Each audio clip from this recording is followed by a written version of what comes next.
Nothing like taking a fresh shower, relaxing, and remembering you promised everybody that you would talk about why they should probably consider buying or not buying this year's Mega Tens. So, to the one person who's going to comment, why is your hair greasy, Robbie? I just took a fucking shower. And yet, 95% of you still won't listen to what I just said. Let's dig on into this fantastic 2018 Mega Ten discussion, shall we?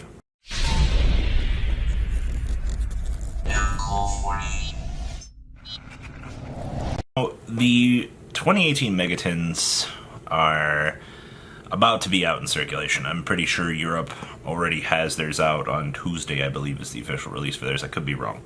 So, here's the thing. Do we buy the tins or do we not buy the tins? I'm a very, very big avid person on buying singles. But there are always two sides to the same story. So first off, MSRP on these babies is $20. I know some locals every once in a while, a new product will come out, will run them at $18 even. They take their quick profit. I know not everybody's going to be as luxurious as this, so that's one thing. But say I want to go to Walmart, I have $20. I want to open up some packs. Alright? Your best case scenario is your tin has Firewall, Saruja, Borreload. I think that this is the craziest number of things that you could probably open from one tin, including the tins. Now, obviously, the best tin, in my opinion, is the one with Solid Man. You know, the one with Nebula Neos. I do like what the Synchron support does add to the pool for Yusei.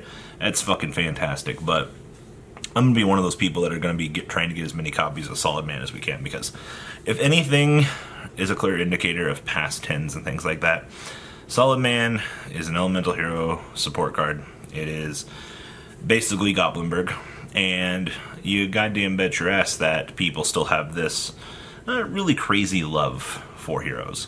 So the first thing I would approach is, if I'm doing anything, we're going to try to pick up as many of Solid Man as we can. Literally like quarters, 50 cents.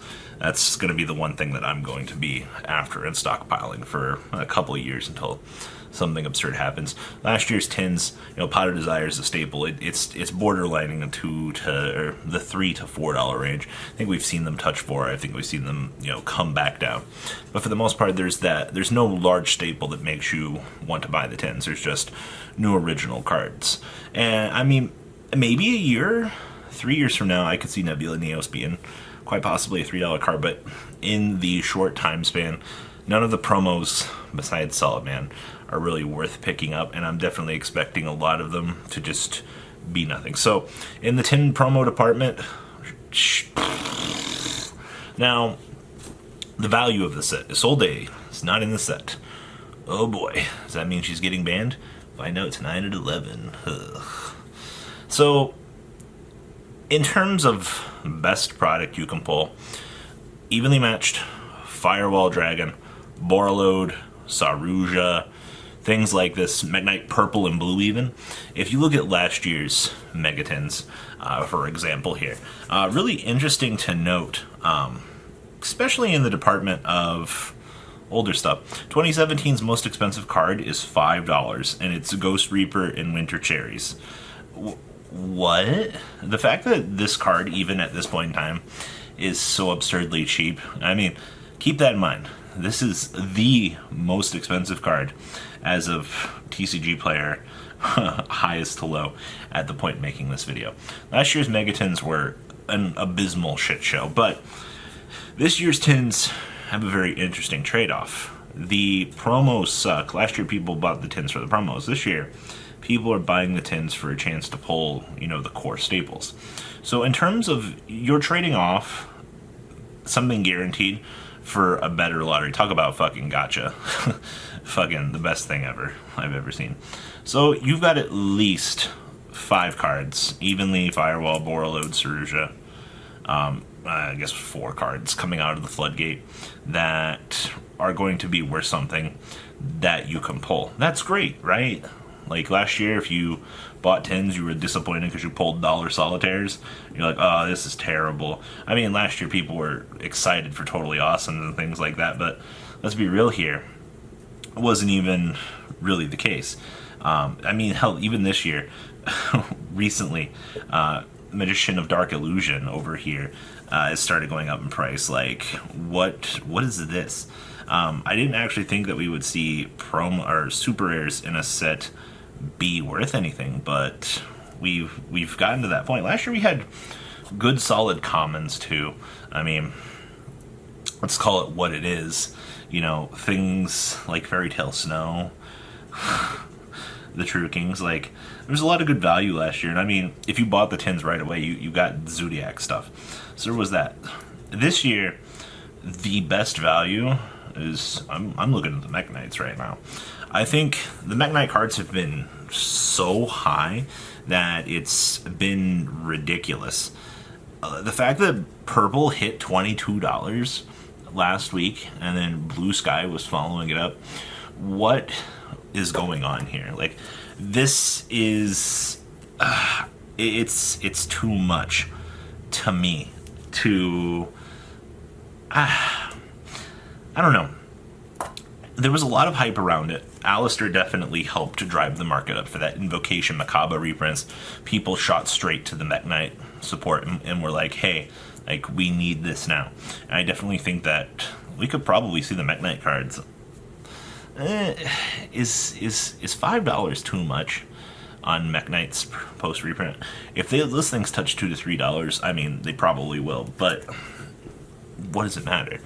Now, expected values on this set, the thing that makes us go bow chicka wow wow. I'm probably expecting Evenlease to probably float around the $10 range. Much like its predecessor, Dimensional Barrier. Short Barrier was fizzling out a little bit at the time, but here's the thing. It's a very good card. They're already down to like, what is it, 25, 30, maybe even 20 at this point in time. But you've got another card coming back into the format that is a side deck staple. It's not a common. It doesn't have a shitty common reprint. So that's kind of something to consider. Now, Firewall, Borreload, and Saruja, I particularly think that these three are going to be an interesting call, because Firewall's been 30, Saruja's been anywhere from like 35 to 45, and Borreload has been like 40. But here's the thing. These are all staples. I could see these, unlike last year's 10s, I'm kind of still expecting 20 solid plus tags on these cards. I don't see any reason why these cards should go down to the $10 range. And if they do touch the $10 range, the player base is going to eat that shit up. When you have staples that you need to play the game, these cards will inevitably rise. And that's what we've seen with Firewall. Even though Firewall's at 1, Firewall's true worth will be post a ban list after Megatins.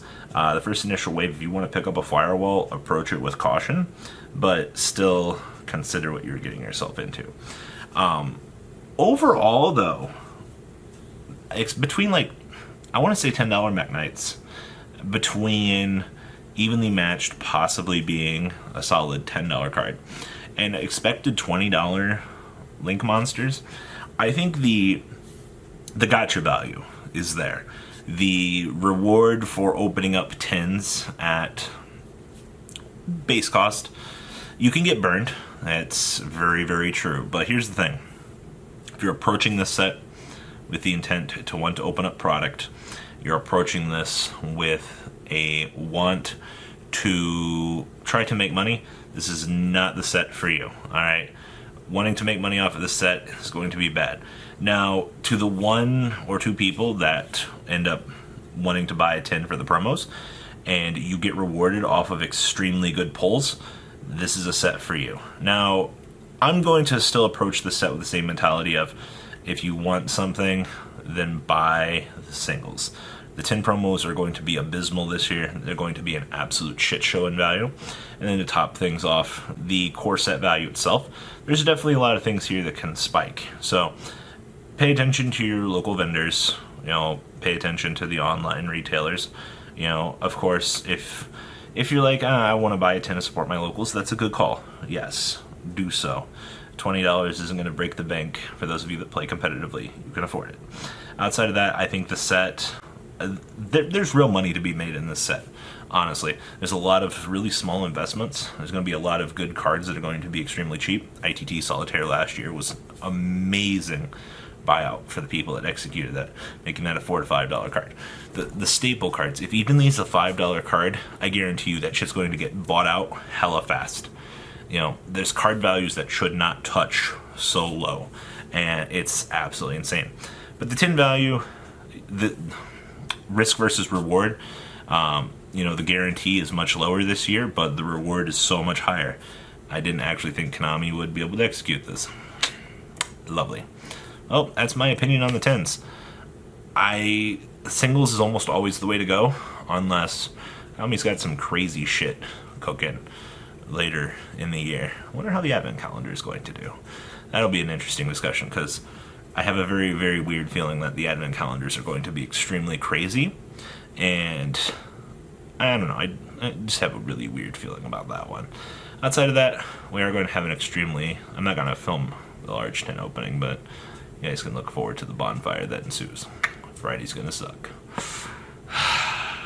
See you guys on the flip side. Enjoy your tins. If you guys end up buying tins, post your results. Love to hear it, you know, later on in the week. If not, we'll do it again on Market Watch. Alright guys, do Serenos. The ride never ends, guys. Make sure you enable those notifications to get the latest videos that are being posted on this channel. Make sure you guys check out VanCole40 for my Cardfight Vanguard channel. And join me and House of Champions on the Zodiac Duelist TV Twitch stream. We'll be interacting with our audiences. And please check out No Limit Gaming and LGTCG.com for the cheapest trading cards on the market. Thanks for watching, guys, and please have a good day.